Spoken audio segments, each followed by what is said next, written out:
persones, hi ha millorat gens, les coses continuen anant fatal, o sigui que torna a ser necessari.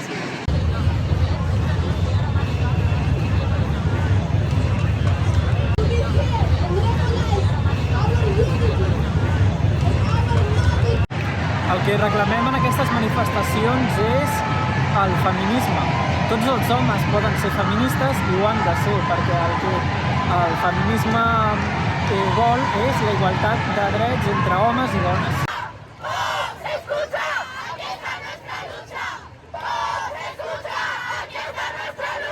Imperialista, no la queremos, no la guerra.